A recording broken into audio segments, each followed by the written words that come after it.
wabarakatuh. Perkenalkan, nama saya Putra Kisah Rizky, kelas 11 IPS 4, absen 27. Di sini saya akan mereview tentang Museum Perundingan Linggarjati yang terletak di Desa Linggarjati, berada di wilayah Blok Wage, Dusun 3, Kampung Cipaku, Kecamatan Cilumus, Kabupaten Kuningan, Jawa Barat. Gedung Perundingan Linggarjati saat ini berdiri di atas area seluas 24.500 meter persegi dengan luas bangunan sekitar 1.800 meter persegi. Museum ini merupakan tempat pertemuan sangat penting antar perwakilan Indonesia dan Belanda dalam rangka Perjanjian Linggarjati yang dilaksanakan pada bulan 11 sampai 13 November 1946.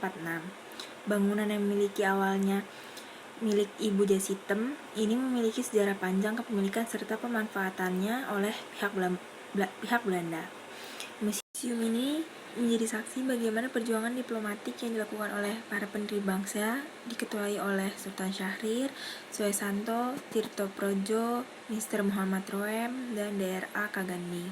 Delegasi Indonesia ini berunding dengan delegasi dari Belanda yaitu Dr. F. de Boer, Mr. Van Pol, Dr. Van Mook, dan diplomat Inggris Lord Killarn sebagai mediator. Jika Anda masuk ke dalam museum, Anda akan dibawa seperti ke dalam napak tilas diplomatik para pendiri bangsa yang untuk mencapai kemerdekaan.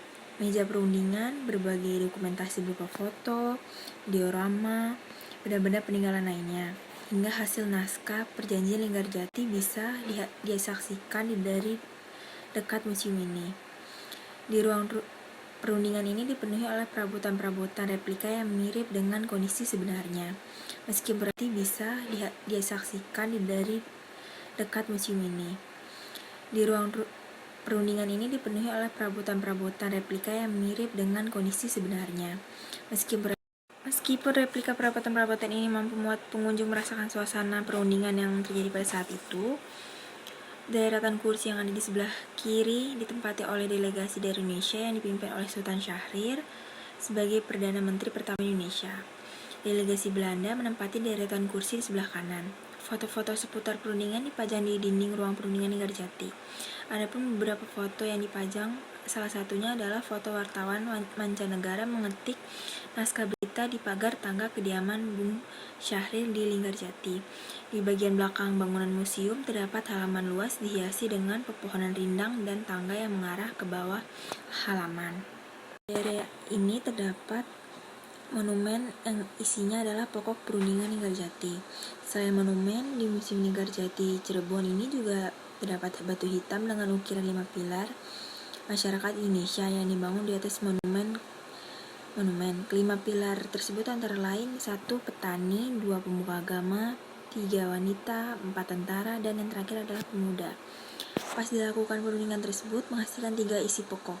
Antara lain, pertama, Belanda mengaku secara de facto Republik Indonesia dengan wilayah kekuasaan yang meliputi Sumatera, Jawa, dan Madura. Paling lambat, Belanda harus meninggalkan daerah de facto 1 Januari 1949. Pertama, Belanda mengaku secara de facto Republik Indonesia dengan wilayah kekuasaan yang meliputi Sumatera, Jawa, dan Madura. Paling lambat, Belanda harus meninggalkan daerah de facto 1 Januari 1949. Yang kedua, Republik Indonesia dan Belanda akan bekerja sama dalam membentuk negara Indonesia Serikat dengan nama Republik Indonesia Serikat, yang salah satu negara bagian adalah Republik Indonesia. Dan yang terakhir, yang ketiga, yaitu Republik Indonesia Serikat dan Belanda akan membentuk Indonesia Belanda dengan Ratu Belanda sebagai ketuanya. Jika ke museum ini, Anda tidak akan bosan berkeliling untuk melihat sekilas seperti apa rasanya berada di perundingan Linggarjati, dan juga Anda Indonesia Serikat dan Belanda akan membentuk Indonesia Belanda dengan Ratu Belanda sebagai ketuanya.